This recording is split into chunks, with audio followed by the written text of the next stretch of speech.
Hello people, bienvenidos a Sacándole el Jugo, nuestro podcast. Mi nombre es Dominique Verkhausen, fundadora de Vita Healthy and Fit. Señores, hola, yo soy Maeno, yo soy el que firmo los cheques de una agencia de producción de eventos y comunicación que se llama Maeno & Co. Y hoy, yo la presento, ¿verdad? Tenemos una invitada muy especial. Yo la conozco de chiquita. Yo no sé si tú te acuerdas, claro. Obviamente. Tú fuiste a mi casa y todo. Pues yo dormí en tu casa en La Romana una vez. Ajá, es verdad. Yo tengo una foto con... no me voy en una.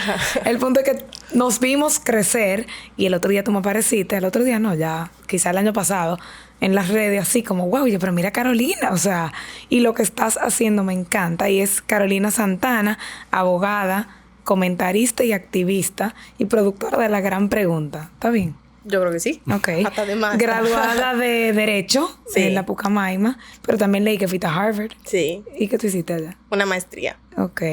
Y a la Universidad de Sevilla. También. Tú Estudié estudias mucho, Dios Estudié mío, mucho wow. para no dedicarme a eso al final. Pero siempre es bueno tener una base. Sí, siempre bueno. Y para mi trabajo, puntualmente, lo que yo estudié es muy útil porque te da como herramientas para analizar si las cosas que están pasando son legales, si son válidas, si la ley tiene sentido, tú sabes, ese tipo de cosas. Yo te iba a decir que claro que si tú trabajas con el medio de comunicación y lo que tú haces, de lo que he visto, es muy como democrático y derecho de libertad y demás, leyes está más que bien. Sí, ley es súper útil. ¿Tú te imaginas que yo soy chef? Bueno, Y tú estás hay gente defendiendo. que estudió periodismo y en eso lleva una ventaja importante que yo no llevo, tú sabes. Todo tiene su pro y su contra, pero yo creo que tú le has sacado el jugo de la mejor manera posible a tu profesión para lo que tú haces como oficio. Yo tengo que decir de manera muy personal que yo estoy muy entusiasmado con estas media hora que vamos a tener, porque yo soy un fiel seguidor de lo que tú dices, de tu voz, de la manera que tú estás comunicando, que aunque tú dices que no eres periodista, entiendo que comunicas muy bien y al final del día eso es la gran labor de cualquier periodista. Y yo me siento de verdad muy honrado de tenerte aquí, aunque se oiga Dios, muy... qué cosa más linda. Aunque se oiga muy de viejo, pero la verdad que sí, porque yo creo que falta gente que haga lo que tú estás haciendo. Y es algo que tú estás inspirando a muchos para que puedan tener una voz, no porque está de moda tener una voz, sino porque de verdad la tenemos que tener. Sí, yo creo que te lo agradezco muchísimo porque hay muchos temas en los que yo sé que me he hecho grupos, sectores o personas en contra. Entonces, cuando aparece alguien que dice, mira, a mí sí me gusta, entonces uno siente como, concho, pues por lo menos no estoy sola, tú sabes. Me tiro lo malo en contra, pero lo bueno también está ahí. Bueno, porque le queríamos sacar el jugo al tema de libertad de expresión y como tú como mujer te atreves y te aplaudo y te admiro sin pelo en la lengua. O sea, tú dices lo que tú sientes, cómo tú lo sientes y cuál es tu opinión. Entonces, mi pregunta es como, ¿no te da miedo al tomar un puesto de cualquiera? Sí, claro, me da miedo. O sea, me encantaría decirte y decirles, no me da, pero sí me da miedo. Lo que pasa es que yo me metí como en un mindset, en una mentalidad de que me toma unos segundos de valentía y después ya el palo está dado. Claro. Entonces, si yo lo veo como todas las consecuencias que podrían venir después, no lo hago. Entonces, lo que hago es que digo, mira, la valentía la necesito para grabar el comentario que dura 3 minutos. Hazlo. Después ya se queda ahí en edición y el canal lo saca al aire y ya pasó. Ya luego, entonces, lo que yo trato de como de manejar el miedo de una forma que no me arrincone, tú sabes. Okay. Pero sí, no es que no me da, no es que yo no sé cómo lo hacen personas que tienen trabajos más complejos que el mío todavía, como qué sé yo, Nuria o Alicia, porque yo con el trabajo que tengo, que es mucho más pequeño que el de ellas, sí, me da miedo en muchas ocasiones. Yo creo que el tema que a mí me interesa tocar primero yo creo que el tema de la juventud. Porque nosotros nos damos cuenta, y me gustaría saber tu opinión, de por qué tú crees que hay tantos jóvenes que se están alejando de hablar de temas importantes a nivel político, a nivel, vamos a decir, que de actualidad de lo que está pasando en el país. Y sobre todo en el tema, vamos a empezar también con el tema de los talentos. Tú ves que todos los años crece muchísimo una ola de talentos que quieren entrar en el espectáculo, que quieren entrar en presentadores de programa, en las redes, todo enfocado a un tema, digamos, el tema no es banal, pero un tema mucho más ligero. ¿Por qué tú crees que no hay tantos jóvenes poniendo ese tema en su top of mind? Bueno, yo creo que ahí quizás hay dos preguntas distintas. ¿Por qué pasa eso a nivel de talentos y por qué pasa eso a nivel de juventud en general? A nivel de talento, yo reconozco que estos temas son temas incómodos, inconvenientes, que te dificultan que ciertas marcas te pongan publicidad, que te dificulta que ciertos canales de televisión... Hay ciertos canales, por ejemplo, que prefieren darle el espacio a un tema de farándula que genera menos, o de entretenimiento que genera menos roncha a nivel de altos poderes, que darle un espacio a algún programa que pudiera estar haciendo denuncias documentadas acerca de actos de corrupción, por ejemplo. Entonces, claro, si no hay incentivos para una cosa y hay muchos incentivos para otra, pues la industria se mueve en ese sentido. Ahora, con el tema de la juventud, yo no estoy tan segura que la juventud esté despegada. Lo que pasa es que quizás por mucho tiempo estuvo informada de una manera tan binaria que no sabía qué era verdad y qué no. No sé si te pasa con ciertos temas que tú lees, esto es ilegal, y en otro artículo de otro periódico lees que no, que es perfectamente legal. Y tú dices, bueno, pues entonces... ¿A quién le creo? ¿A quién le creo? Entonces, era como un temor también de navegar aguas que eran desconocidas.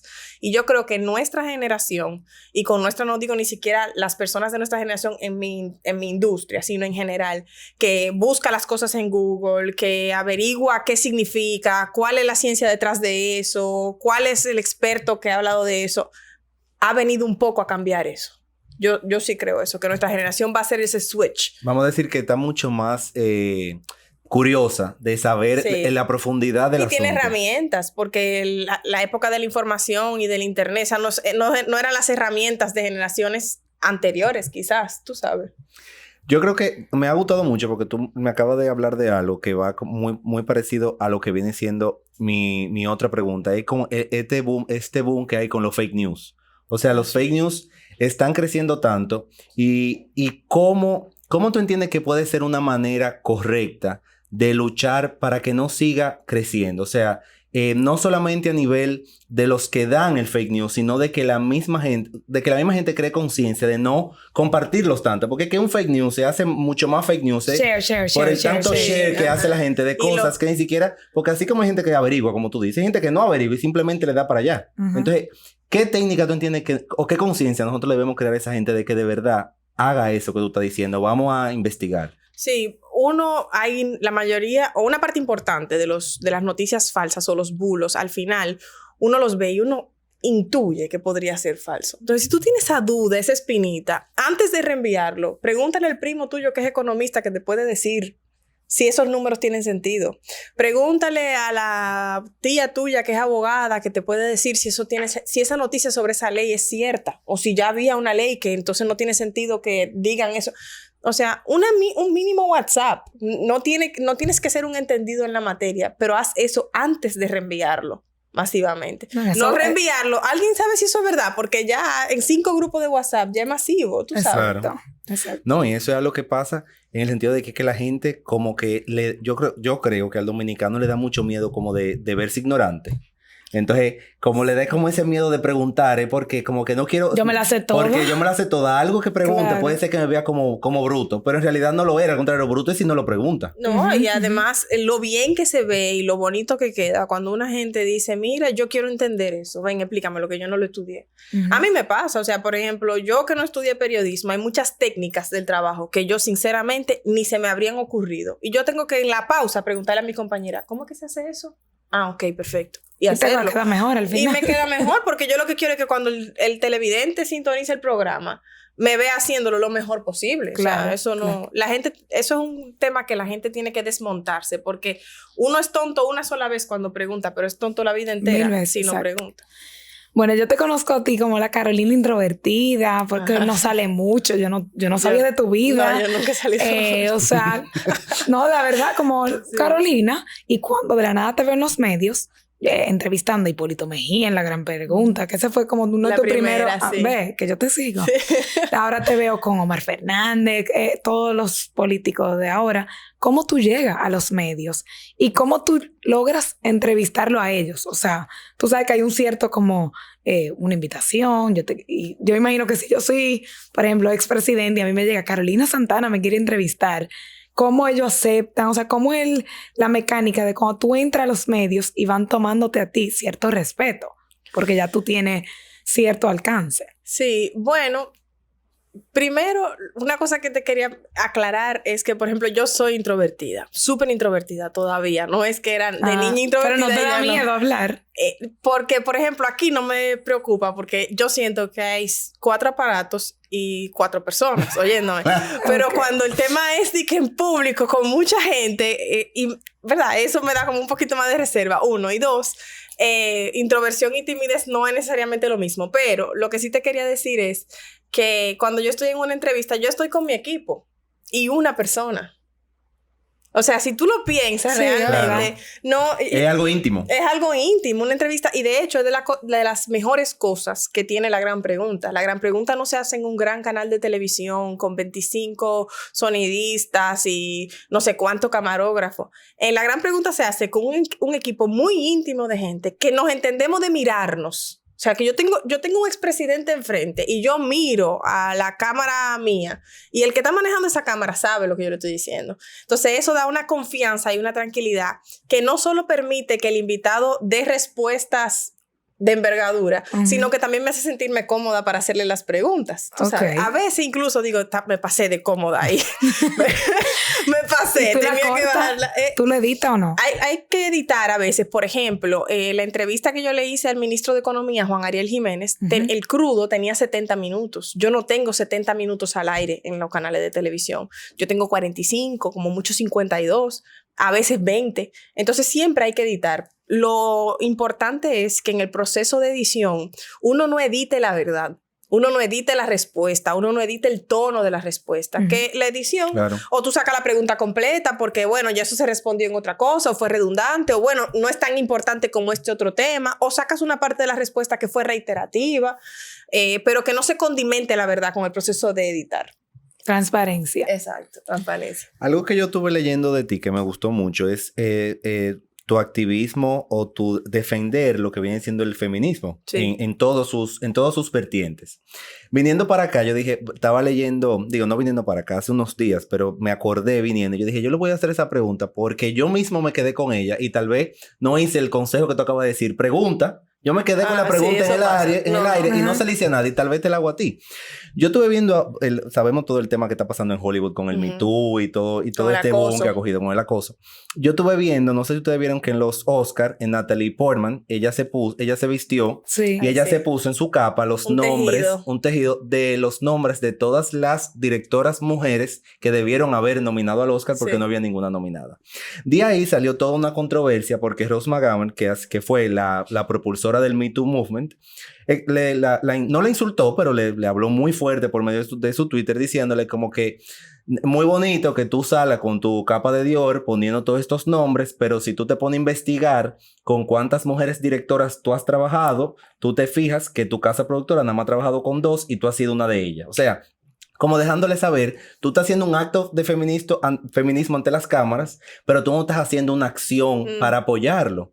Entonces, ¿cómo tú crees que eso se debe manejar? Porque al final del día, ella dio un mensaje, pero ¿tú entiendes que todo mensaje debe ir acorde a una acción? ¿O qué opinión te da ese hecho en general? Porque me interesa mucho saberlo desde tu punto. Eso es una pregunta muy interesante porque al final, en el fondo, lo que yo interpreto de la esencia de esa pregunta es ¿cómo podemos ser mejores personas igualitarias? ¿Cómo somos mejor en la igualdad, verdad? Y al final, lo que yo creo que pasa es que una persona feminista es una persona, en este momento y en esta sociedad, es una persona machista en deconstrucción. ¿Entiendes? O sea, yo, por ejemplo, yo abogo por los derechos de las mujeres. Yo quiero ser tan sorora como sea posible. Sorora en el sentido de sororidad, hermandad entre mujeres. Pero yo reconozco que yo me crié en una sociedad machista, en un hogar machista, porque era producto de su entorno, ¿entiendes? O sea, yo tengo que desconstruir todo eso. Entonces, claro, algún vestigio de eso va a quedar, ya sea en su compañía productora, si es que esos datos son ciertos, porque no los he validado, pero eso no quita la intención de llamar a la atención a las mismas desigualdades de las que todos hemos sido cómplices de alguna manera. ¿Tú entiendes? Yo misma, por ejemplo, para decirte, yo voy a sacar... ¿Cuándo sale todo al aire? No sé. No todavía. tenemos fecha todavía. Ok, bueno.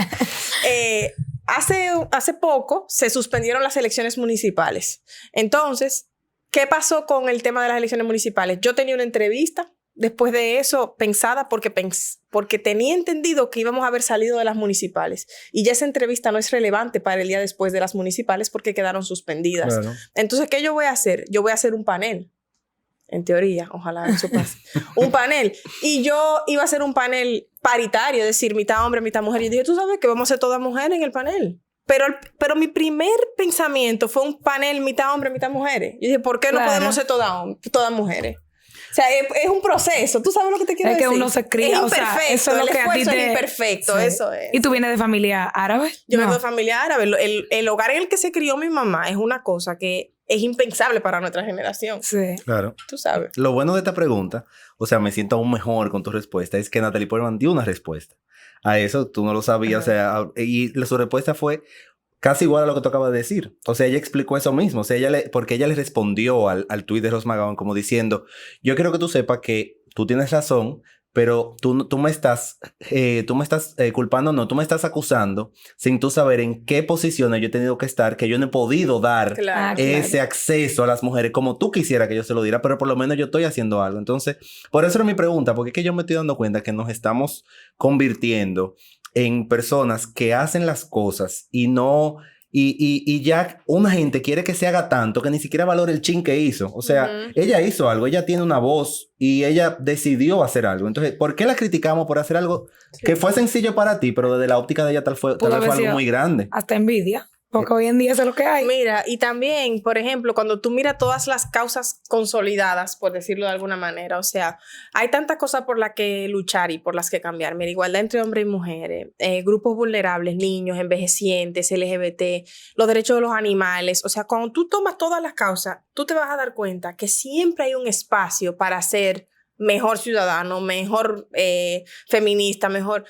Lo que hay que hacer es hacer lo mejor posible. Qué sé yo, si tú entiendes que el tema del ganado está afectando al medio ambiente, Meatless Mondays is fine, ¿entiendes? No tiene que ser que todo el mundo se haga vegetariano. O sea, un proceso. Sí, porque hay un que todos el grupo radical también. Ese es el problema, el que quiere acabar con todo. Sí. Pues está bien, si eso le funciona es fine, ¿entiendes? Pero que la gente no sienta que tiene que ser total en absolutamente todo para hacer legítimo el esfuerzo que hacen, no necesariamente, tú sabes.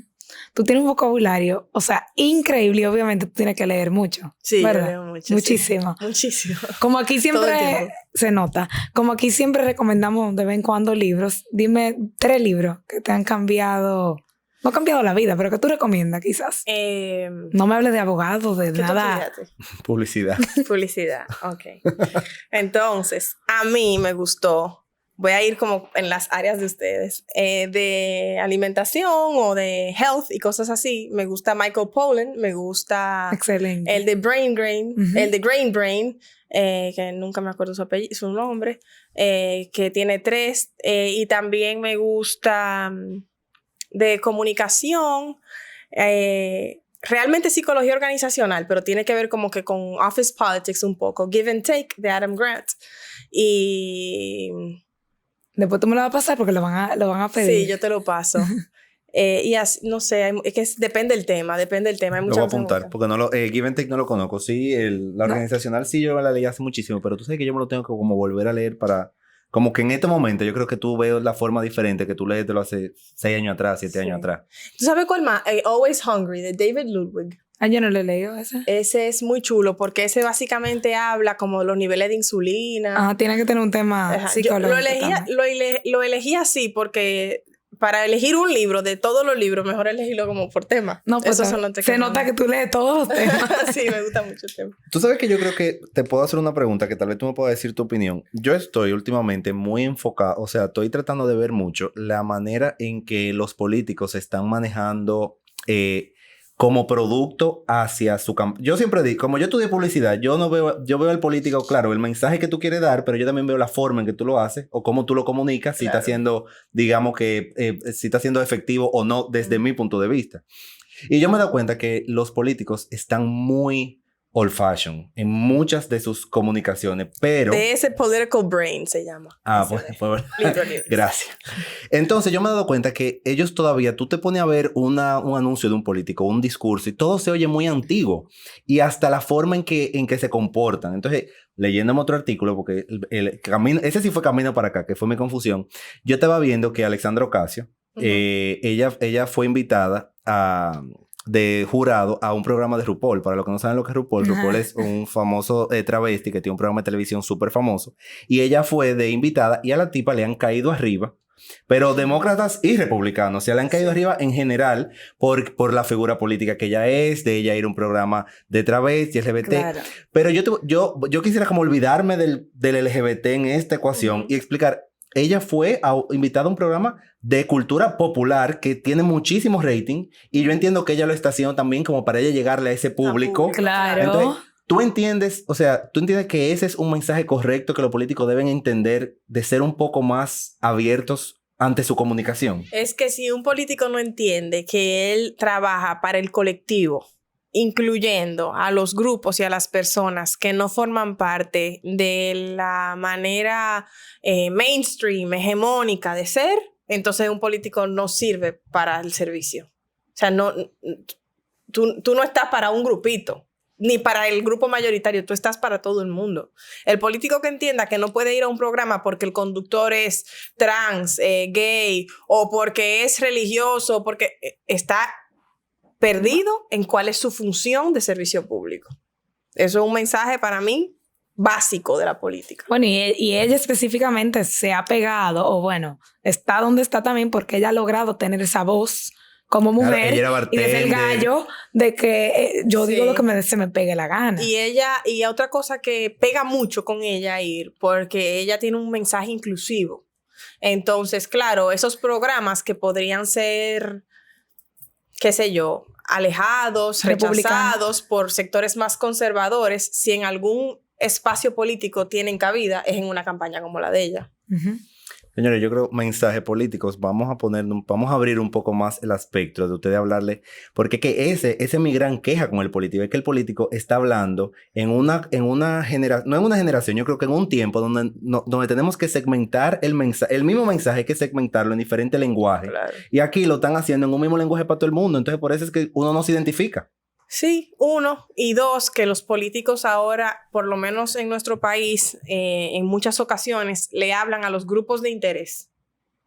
O sea, le hablan a los grandes empresarios que financian las campañas, claro, a las iglesias que dan los grandes sermones que tienen que ver con temas político-electorales. Y se olvidan de la población normal. Bueno, yo tengo un grupo de amigas, te digo, de muchachas de 26, 27 años, que públicamente dijeron cuando las elecciones, yo no sé por quién vota. O sea, como que no han escuchado, como que a mí no me hablan. Ajá, o sea, no siento que, como tú dices, o a tal grupo, o a tal, como, no sé, así. Yo prefiero no votar. Sí. Y yo como que, wow. Ellos no se están dando cuenta. Y entonces, no nosotros, porque yo digo más pequeño que nosotros, son la generación que van a tomar la decisión. O sea, yo lo estaba diciendo a un amigo político los otros días, que tiene aspiraciones. Yo le dije, tú no te estás dando cuenta que ahora mismo tu aspiración es pequeña dentro de lo ambicioso que tú quieres ser a futuro. Pero esa gente que va a votar por ti, ese joven que va a votar por ti ahora por esa posición pequeña, si tú quieres ser presidente en 10 años, ya va a ser el adulto que va a tomar la toma de decisión para votar por ti, que empezó contigo. Entonces,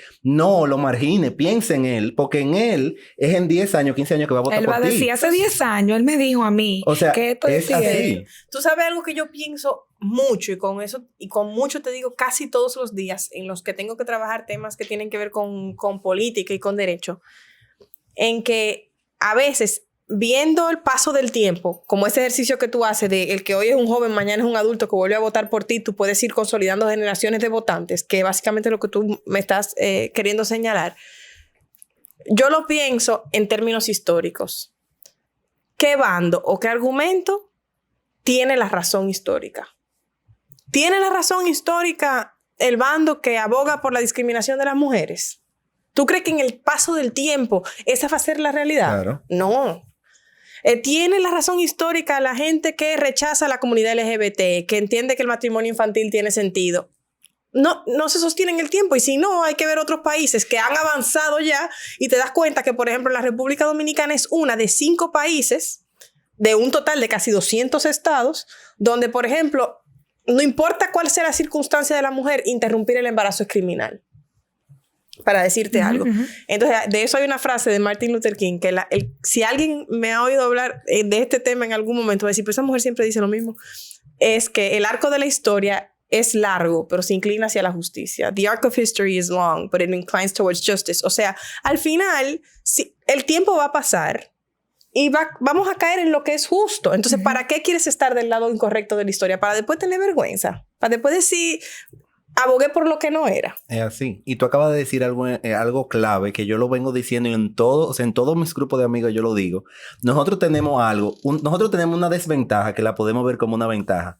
Señores, fíjate los países de al lado. Busca los países desarrollados lo que están haciendo. Claro. Y tú lo calculas y yo lo digo, señores, son 10 años de diferencia. O sea, en 10 años, o sea, nosotros estamos 10 años atrasados. Pero llegamos, o sea, siempre todo vuelve y llega. O sea, las cosas que se ponen de moda aquí, tuvieron 10 años de moda en Asia y hace 5 años de moda en Estados Unidos. Y esa es la ley en que se ha manejado por años. Yo no puedo creer que ya se acabó el tiempo. ¿En serio? No, pero yo tengo una pregunta. Es on the spot para Carolina, pero no importa. Quizá le he respondido antes. ¿Tú te ves en algún cargo político en algún momento? No. No lo hagas. Ay, no. No, es que yo sé cómo yo me siento y yo lo comentaba. De aquí a 10 años. No, es que yo sé cómo yo me siento en los sitios donde yo no correspondo, ¿entiendes? O sea, eso de que codazo y oírle la llamada telefónica a otra gente para sacar un reporte, para entonces decir, o sea, ese no es mi mundo, esa no es mi forma de ser, ¿tú entiendes? Ok, última pregunta. ¿A quién admiras? Y no puede ser ni tu mamá ni tu papá. ¿Local? O sea, local. En mi industria, ¿verdad? Sí. Edith Febles. Yo sé quién es. Sí, Ok. me encanta Edith Me Febles. siento que conozco gente. Carolina, o sea, de verdad que yo quisiera que duráramos horas y horas más. Yo creo que tú vas a ser esa persona que tiene que volver al podcast para tocar otro tema que esté pasando, porque lo haces. Me dejaste el mensaje exactamente con la misma esperanza que yo tenía, se logró, que es poder hablar de temas importantes, de temas complicados de una manera llana y fácil de entender, que es el mayor problema que yo encuentro que tenemos, que es que hablamos demasiado rebuscado y no hablamos claro de las cosas. Y eso que a veces yo siento que tengo que como Mileniciarte un poco. Sí, pero él es el derecho que me dañó. Claro. Pero yo voy ahí, todo yo lo voy a como lograr. contrato. Sí. Y revisa considerando. Exacto. No, gracias Carolina por estar aquí como mujer. Gracias a Te usted. admiro también y me encanta lo que estás haciendo. Y Yo te yo lo a ti dije. mucho. Así que nada, gracias por estar con nosotros. Muchísimas gracias, señora. Hasta el próximo Sacándole el Jugo.